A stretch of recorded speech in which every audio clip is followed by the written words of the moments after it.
What is organisation culture? एक culture जो होता है वो शेयर्ड होता है बाय मेंबर्स.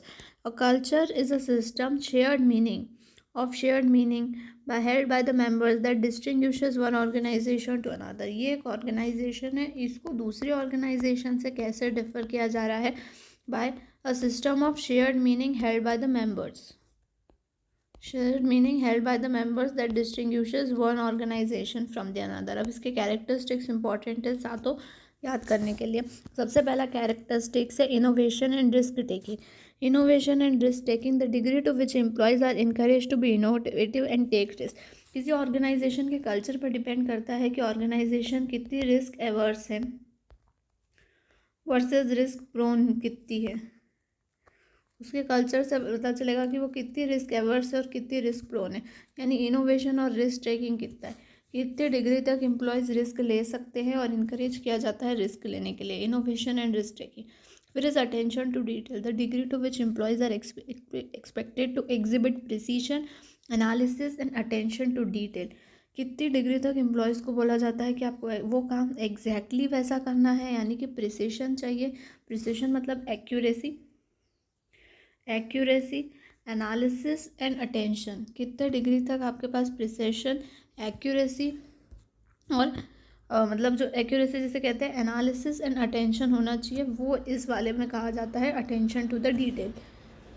फिर है आउटकम ओरिएंटेशन. आउटकम ओरिएंटेशन का मतलब है the degree to which managers focus on results और outcome rather than on techniques and processes use to achieve those outcomes. OB में हमने दो टाइप की एथिक्स में हमने दो टाइप की बातें करी थी थ्योरीज़ की. एक थ्योरी जो कॉन्सिक्वेंसेस पे बेस होती थी, एक जो कॉन्सिक्वेंसेस पे बेस नहीं होती थी, जो आउट प्रोसेस को देखती थी. तो आउटकम ओरिएंटेशन का मतलब यही है कि आउटकम, कितने आउटकम पे फोकस कर रहा है मैनेजर, कितनी डिग्री तक आउटकम पे फोकस कर रहा है रेदर देन द टेक्निक और processes use to achieve this. उसके बाद है people orientation. The degree to which management decisions takes into consideration the effect of decision on people with in the organisation. कितनी degree तक management के decision को consideration में लिया जाता है और consideration the effect of the people. Management कितनी डिग्री तक अपने डिसीजन को कंसिडरेशन में लेता है कि उसका क्या इफेक्ट होगा on the people with in the organisation. The effect of that decision on the people within an organization. The degree to which management decisions taken into the consideration the effect of the decisions on the people in the organization. फिर team orientation. A degree to which work activities are organized around teams rather than individual. कितनी degree तक आप देख रहे हो कि चीज़ें जो है टीम वाइज चल रही हैं rather than इंडिविजुअली. फिर है एग्रेसिवनेस. एग्रेसिवनेस का मतलब क्या हुआ? The degree to which people are aggressive and competitive rather than easy going and cooperative. कितनी डिग्री तक ऑर्गेनाइजेशन में काम करने वाले लोग जो हैं एग्रेसिव हैं rather than cooperative and easy going. कितनी डिग्री तक मैनेजमेंट के लोग एग्रेसिव हैं और कॉम्पिटिटिव है rather than operative and easy going. Stability, the degree to which organizational activities emphasizing maintaining the status quo in contrast to growth or change. कितने तो मतलब स्टेबिलिटी का मतलब है कि कितने हद तक ऑर्गेनाइजेशन चाहती है कि वो अपना स्टेटस क्यों बनाए रखें. क्या बनाए रखें? कितनी डिग्री तक ऑर्गेनाइजेशन ये चाहती है कि वो अपना स्टेटस क्यों बनाए रखे इन कॉन्ट्रास्ट टू ग्रोथ या चेंज. ग्रोथ या फिर चेंज के कॉन्ट्रास्ट में कितनी डिग्री तक अपना स्टेटस क्यों बनाना चाहती है. तो जो हमने अभी तक देखा कि ऑर्गेनाइजेशन कल्चर मतलब क्या, shared meaning, a system of shared meaning held by the organisation, held by the members that distinguishes one organisation from another. इसमें हमने 7 कैरेक्टरिस्टिक्स की बात करें. कितनी डिग्री तक कॉम्पिटिटिवनेस है के लिए आप लड़ रहे हो, यानी कि आपका एग्रेसिवनेस कितनी है. दूसरा ये है कि आप इनोवेशन एंड रिस्क कितना ले रहे हो, how much you are taking the innovation and the risk. फिर इसके बाद आपका था स्टेबिलिटी की कितना आप चेंज कर रहे हो. नेक्स्ट इज कि आप minute precision, accuracy and attention पे कितना ध्यान दे रहे हो, यानी attention and detail. How much you are focusing on outcome orientation and how much you are focusing on people orientation. Next is team orientation. Team orientation का मतलब क्या था, कितनी वर्क एक्टिविटीज़ टीम्स में है रेदर देन इंडिविजुअल। तो इसको ऐसे याद कर सकते हैं, एक ये है आउटकम ओरिएंटेशन, कितने हद तक आप आउटकम पे बेस्ड हो। दूसरा है कितने हद तक आप पीपल पे बेस्ड हो, पीपल ओरिएंटेशन, और कितने आपको लोगों की पड़ी यानी कि टीम ओरिएंटेशन। उसके बाद है एग्रेसिवनेस, नेक्स्ट स्टेबिलिटी, कि कितनी स्टेबिलिटी है। फिर अटेंशन टू द डिटेल, कि आप माइन्यूट डिटेल्स में कितना अटेंशन दे रहे हो। And innovation and risk taking, the degree to which an organisation innovative and risk bears the risk, मतलब कितनी इनोवेटिव है और रिस्क टेकिंग लेती है। फिर do organisation have uniform culture, culture जो होता है एक डिस्क्रिप्टिव टर्म होती है, क्योंकि उसको एवेल्युएशन करना पड़ता है, इसलिए कल्चर क्या होता है, एक डिस्क्रिप्टिव टर्म होती है। कभी भी देखा कोई भी कल्चर येस नो या गुड और बैड के फॉर्म में नहीं लिखा जाएगा, हमेशा एक डिस्क्रिप्टिव टर्म होती है, क्योंकि उसको एवेल्युएटिव करना पड़ता है। और do it shows that employees perceive the characteristics of an organisation culture, not they like them और नॉट। ठीक है, ये मैंने बताया कि गुड बैड नहीं है, एम्प्लॉय अपने ऑर्गेनाइजेशन के बारे में क्या कैरेक्टरिस्टिक्स है परसीव करते हैं उसके कल्चर के बारे में, not whether about the like और नॉट। उसमें अच्छे या बुरे की बात नहीं करी जाती कि आपका ऑर्गेनाइजेशन कल्चर कैसा है क्या बुरा है, आप ऑर्गेनाइजेशन में अपने कल्चर के बारे में क्या परसीव करते हो, not whether they like it और नॉट। ये इवैल्यूएटिव नहीं है। लाइक जॉब सेटिस्फैक्शन को कैसे हम इवैल्यूएटिव टर्म में मेजर कर सकते हैं, ऐसे इवैल्यूएटिव नहीं है, डिस्क्रिप्टिव है नेचर में लेकिन इवैल्यूएटिव नहीं है as compare to job satisfaction. जैसे जॉब सेटिस्फैक्शन को हम इवैल्यूएट कर सकते हैं, कल्चर को ऑर्गेनाइजेशन के इवैल्यूएटिव नहीं है। अब कुछ कल्चर होता है जैसे डोमिनेंट कल्चर, जो कोर वैल्यूज़ जो होती है majority of the organisation members share करते हैं, कोर कल्चर वैल्यूज़। ठीक है, जैसे टाटा है, टाटा शेयर कर रहा है कि हमें बेस्ट प्रोडक्ट बनाना है, तो बेस्ट प्रोडक्ट का जो एक कोर डोमिनेंट कल्चर है ये उसके सारे एम्प्लॉयज़ में दिखेगा। तो core values that are shared by the majority of the organisation member. Subculture किसी ऑर्गेनाइजेशन के अंदर जो होते हैं मिनी कल्चर हो जाते हैं, टिपिकली डिफाइंड डिपार्टमेंट्स जो होते हैं और जोग्राफिकल सेपरेशन की वजह से एक सब कल्चर हो जाता है, typically defined by department designations and geographical separations. Core values यानी कि प्राइमरी और dominant values that are accepted throughout the organisation. Core values का मतलब क्या होता है, प्राइमरी या डोमिनेंट वैल्यूज़ जो कि throughout the organisation accept की जा रही है कि हम ऐसा तो करेंगे ही करेंगे, भले ही वो organisations geographically different different locations पर हों, लेकिन ये जो कोर वैल्यू है ये ऑर्गेनाइजेशन में सेम रहेगी, यानी कि प्रोमिनेंट और डोमिनेंट वैल्यू क्यों थ्रू आउट एक्सेप्ट करी जा रही है ऑर्गेनाइजेशन के लिए। Strong culture, a culture in which core values are intensely held and widely shared. ऐसा कल्चर जिसमें कोर वैल्यू को नहीं छोड़ा जा रहा है और वाइडली शेयर किया जा रहा है, जैसे कि हिंदुइज्म है।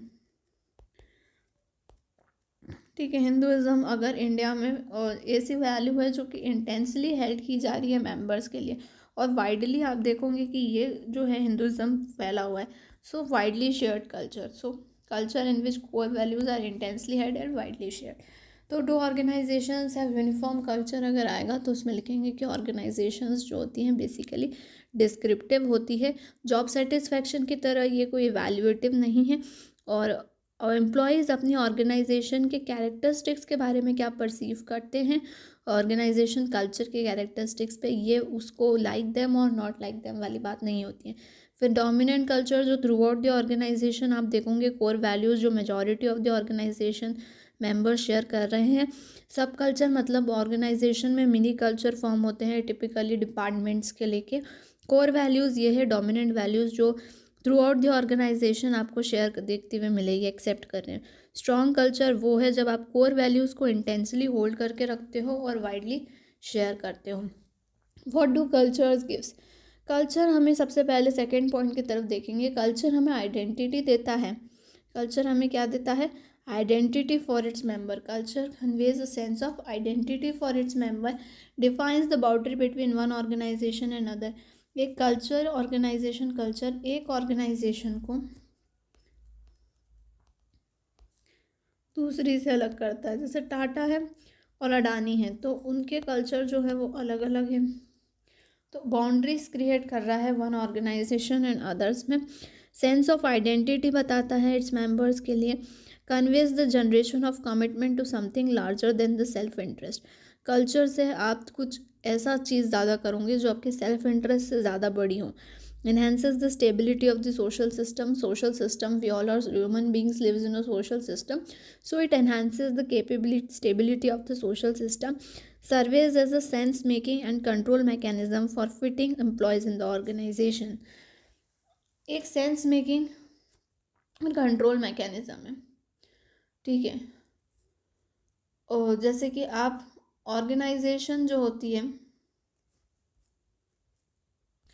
जहाँ भी मतलब आपको कोई डिसीजन लेना होता है तो आप अपने ऑर्गेनाइजेशन कल्चर को ध्यान में रख के डिसीजन लेते हैं, तो आपको एक सेंस मेकिंग आती है एंड कंट्रोल मैकेनिज्म कि आप अगर गलत डिसीजन ले रहे हैं तो आप on the basis of your culture you can understand it and control it. तो control mechanism and sense making जो होता है for fitting employees in an organization is done by cultures क्या करते हैं, कन्वेज करते हैं एक आइडेंटिटी उसके मेंबर्स से, sense of identity between its member. एक ऑर्गेनाइजेशन को दूसरे ऑर्गेनाइजेशन से सेपरेट करते हैं, बाउंड्रीज डिफाइन करते हैं। ये किसी चीज़ का कमिटमेंट ज़्यादा है as compare to self interest से बड़ा कमिटमेंट है, एक स्टेबिलिटी प्रोवाइड करता है एक सोशल सिस्टम में, एक सेंस मेकिंग और एक कंट्रोल मैकेनिज्म देता है in the employees in the organisation. Next is culture creates climate. Organisation culture जो होता है, ऑर्गेनाइजेशन क्लाइमेट का अगर हम एग्जांपल करें तो positive climate towards diversity, employees feel comfortable to talk about it. अगर पॉजिटिव क्लाइमेट है तो डाइवर्सिटी है, एम्प्लॉयज़ जो होते हैं अपने कंफर्टेबल फील करते हैं। ऑर्गेनाइजेशन क्लाइमेट वो ऐसी चीज़ है, मतलब परसेप्शन शेयर्ड हो रहे हैं ऑर्गेनाइजेशन मेंबर्स के लिए about their organisation and work environment. ये aspect of a culture like team spirit की तरह है जो ऑर्गेनाइजेशन लेवल पे हो रही है। ऑर्गेनाइजेशन क्लाइमेट का मतलब क्या होता है कि जो शेयर्ड परसेप्शन है organisation members have about their organisation and work, the shared perception, it is a shared perception organization members have about their organization and work। उनके वर्क और उनकी ऑर्गेनाइजेशन को लेके उनके जो शेयर्ड परसेप्शन है ऑर्गेनाइजेशन मेंबर्स के, वो ऑर्गेनाइजेशनल क्लाइमेट होता है। ये एस्पेक्ट ऑफ कल्चर जो है वो टीम स्पिरिट बताता है एट ऑर्गेनाइजेशनल लेवल। ये आपको एक चीज़ बताता है दैट इज टीम स्पिरिट, और वो भी at organisation level. Next is examples. अ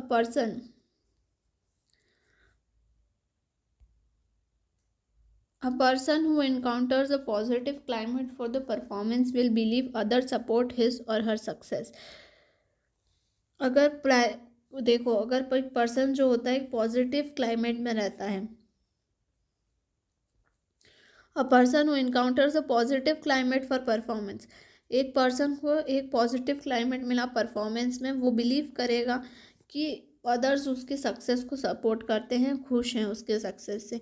एक पर्सन जो ऐसे पॉजिटिव क्लाइमेट में है जो डाइवर्सिटी के लिए अच्छा है, तो वो फील करता है कि मोर कंफर्टेबल अपने कोवर्कर्स के साथ कोलैबोरेट करने के लिए, रिगार्डलेस कि वो डिफरेंट डिफरेंट बैकग्राउंड से हैं। अलग अलग डाइवर्सिटी के होने के बावजूद a person encounters a positive climate for diversity. A person who encounters a positive climate for safety, he shall adopt a goods practices and habits for safety. वो ऐसे प्रैक्टिसेस और हैबिट्स बनाएगा जो सेफ्टी के लिए सही होगी। He adopts a good practices and habits for safety. तो ये लाइन आपको याद रखनी है common. A person who encounters a positive climate, a person who encounters a positive climate for performance, a person who encounters a positive climate for diversity, a person who encounters a positive climate for safety। Climate मतलब जो shared perception हो रहे हैं between organisation members about their organization and work is called organization climate। The organization is like an entity, the culture goes with it। If my culture doesn't promote aggressiveness but demand is then I have to appoint such people acquisition is also based on the culture. अब देखते हैं क्या होता है culture as a liability at dysfunctional aspects of the culture. Culture कैसे liability की तरह act करता है या ऑर्गेनाइजेशन में प्रॉब्लम क्रिएट करता है डिसफंक्शनल एस्पेक्ट्स है कल्चर के।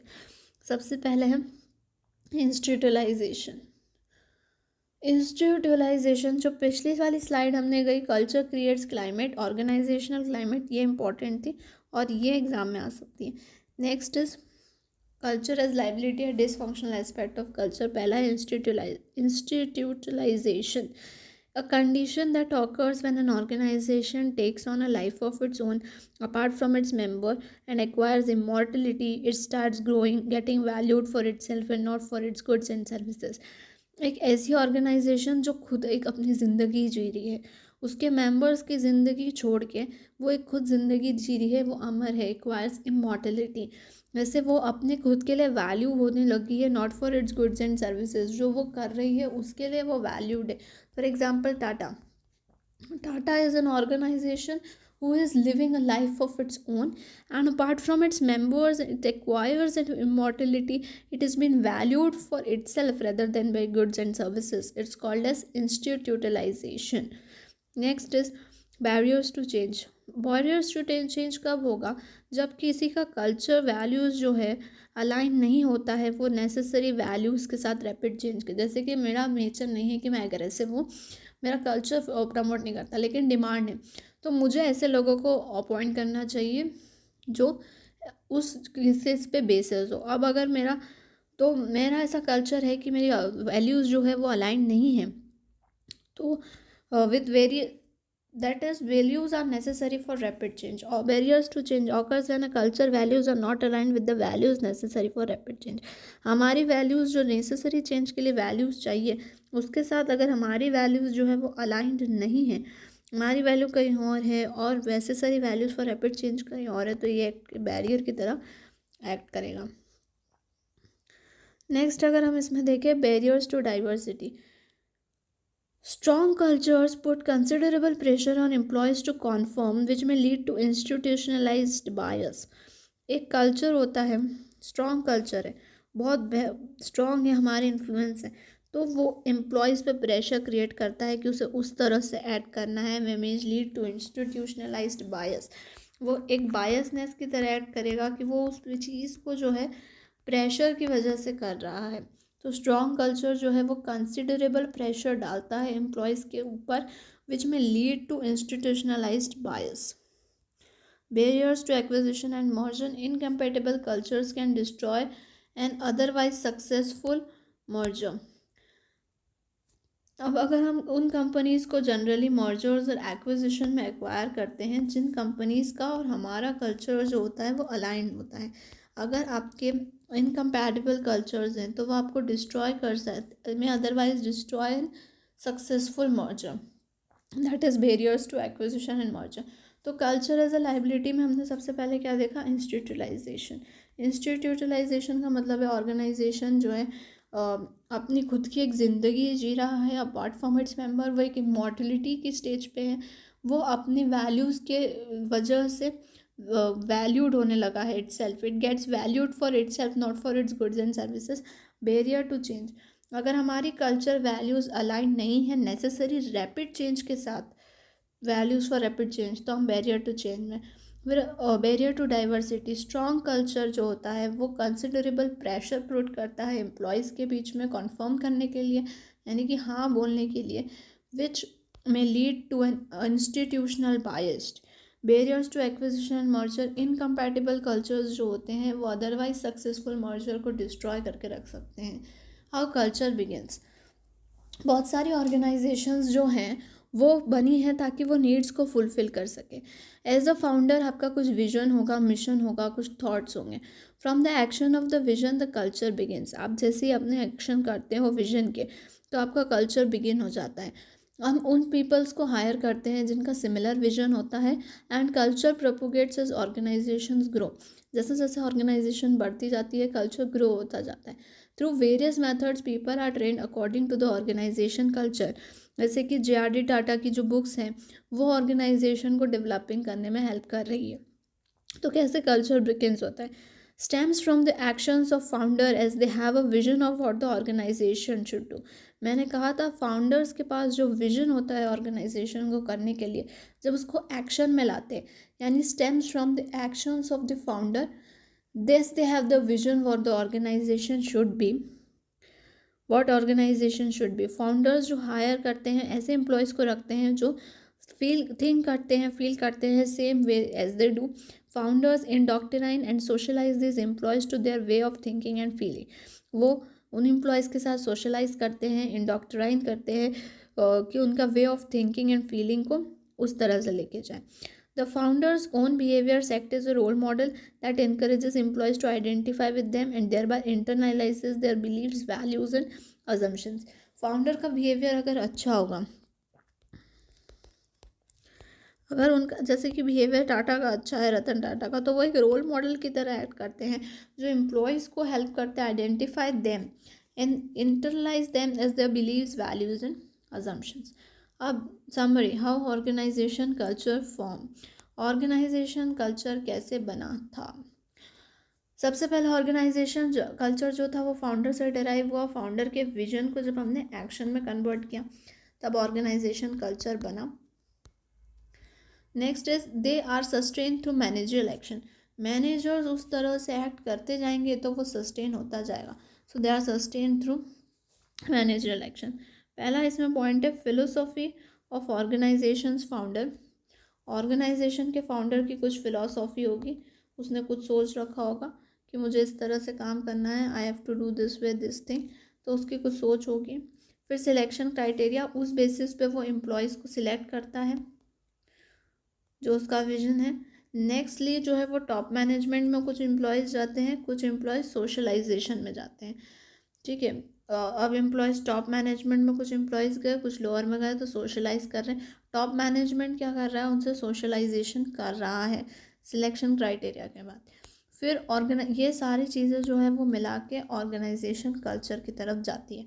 तो क्या हुआ कि कुछ फिलोसॉफी थी किसी फाउंडर की, उसने उस बेसिस पे लोगों को सिलेक्ट किया, कुछ टॉप मैनेजमेंट में गए, कुछ सोशलाइजेशन में गए। टॉप मैनेजमेंट भी सोशलाइजेशन में हेल्पफुल करता है और ये सब मिला के ऑर्गेनाइजेशन कल्चर बना। अब कीपिंग द कल्चर अलाइव, ये कैसे होगा कि ऑर्गेनाइजेशन कल्चर, कुछ ऑर्गेनाइजेशन ऐसी है जो 150 ईयर्स से चल रही है, तो उनका कल्चर कैसे throughout the organisation maintain किया जा रहा है कि भैया अब यही कल्चर चलेगा। सोशलाइजेशन का पहली बात मैं मतलब बता देती हूँ कि क्या होता है। सोशलाइजेशन का मतलब होता है to be make a new employ a part of the company. जैसे सिलेक्शन क्राइटेरिया कुछ तो टॉप मैनेजमेंट में चलेगा, कुछ नए एम्प्लॉयज़ हैं, तो नए एम्प्लॉयज़ को ऑर्गेनाइजेशन का पार्ट बनाना सोशलाइजेशन था। जैसे कि हम टॉप मैनेजमेंट को देखते हैं कि वो क्या काम कर रहा है, उसके बेसिस में हम सोशलाइजेशन करते हैं। अब कीपिंग कल्चरल अलाइव, कैसे कल्चर को अलाइव किया रखा जाता है कि ये कल्चर है और इसको अलाइव रखा जा रहा है। सबसे पहले है selection, concern with how well the candidates will fit into the organisation. मैं उन्हीं लोगों को सिलेक्ट करूँगी जो ऑर्गेनाइजेशन के कल्चर में फिट होंगे। Concern with how well the candidates will fit into the organisation. एक बच्चा है जो न्यूक्लियर फैमिली में बड़ा हुआ है और वो उसके कॉन्सेप्ट्स कुछ अलग हैं as compare to one who has been born in joint family. अब जिसके वैल्यूज़ मुझे ज़्यादा बेटर लगेंगे मैं उसको हायर कर रही हूँ, लेकिन वो कितने बेटर है, कौन ज़्यादा फिट करेगा ऑर्गेनाइजेशन में, उनको कंसर्न है। So selection is concern how well the employees will fit into the organization, identify people whose values are essentially consistent with good portion of the organization. ऐसे लोगों को लेना जिनकी वैल्यूज़ कंसिस्टेंट है with good portion of organization. Organization की values के good portion के साथ उनकी वैल्यूज़ कंसिस्टेंट है। Provides information to candidates about the organization. Selection में हम इंफॉर्मेशन भी प्रोवाइड करते हैं कैंडिडेट्स को, जैसे कि प्री प्लेसमेंट टॉक्स होती हैं, तो वो क्यों होती है, ताकि ऑर्गेनाइजेशन का कल्चर बताया जा सके, that is pre placement talk. Top management की अगर हम बात करें तो Senior executives, through their words and behavior, help establish behavioral norms that are adopted by the organization. Top management की मैंने इसमें बात करी थी कि टॉप मैनेजमेंट क्या कर रहा है, सीनियर एग्जीक्यूटिव से जो अपने वर्ड्स एंड बिहेवियर से इस्टेब्लिश करते हैं बिहेवियरल नॉर्म्स कि 9 बजे सबको आना है, ये उनके वर्ड्स हैं, और उसी तरह का बिहेवियर वो खुद 8:55 पे ही आ जाते हैं। तो बिहेवियर और वर्ड्स जो हो रहे हैं वो शो कर रहे हैं बिहेवियरल नॉर्म्स कि अच्छा ये फॉलो करनी चाहिए जो बाय द ऑर्गेनाइजेशन। सोशलाइजेशन मतलब ऑर्गेनाइजेशन कल्चर तक एक न्यू एम्प्लॉय कैसे अडेप्ट करेगा, वो सोशलाइजेशन था। तो सिलेक्शन क्राइटेरिया समझ में आ गया कि उन एम्प्लॉयज़ को सिलेक्ट करना जो उनकी वैल्यूज़ फिट करती है with the how well they fit with the organisation. Nextly जो कंसिस्टेंट है अपनी वैल्यूज़ के साथ लेके, और ऐसे एम्प्लॉयज़ को ट्रेनिंग वगैरह भी प्रोवाइड की जाती है, मतलब इंफॉर्मेशन अबाउट दी ऑर्गेनाइजेशन, ठीक है। फिर टॉप मैनेजमेंट जो है अपने वर्ड्स एंड बिहेवियर्स के थ्रू बिहेवियरल नॉर्म्स इस्टेब्लिश करते हैं जो ऑर्गेनाइजेशन अडॉप्ट करती है। स्पेशलाइजेशन मतलब कि ये एम्प्लॉयज़ कितने तरह तक ऑर्गेनाइजेशन कल्चर से अडेप्ट करते हैं। फिर एंट्री सोशलाइजेशन ऑप्शंस, क्या क्या ऑप्शंस हैं कि सोशलाइजेशन में एंटर किया जाए। और सोशलाइजेशन में अभी तक हमने क्या पढ़ा कि फ़िलोसोफर की जो फाउंडर्स की जो ऑर्गेनाइजेशन की जो फ़िलोसॉफी थी उसको सिलेक्शन क्राइटेरिया में लाएं, फिर वो टॉप मैनेजमेंट एंड सोशलाइजेशन और फिर ऑर्गेनाइजेशन कल्चर। अब एंट्री सोशलाइजेशन के बारे में देखना है कि एंट्री कैसे होती है सोशलाइजेशन ऑप्शंस में। फिर उसके बाद हाउ एम्प्लॉयज़ लर्न, फिर ethical organisation and unethical characteristics and display. Entry socialisation options इसको अब हम बाद में करेंगे सेकेंड।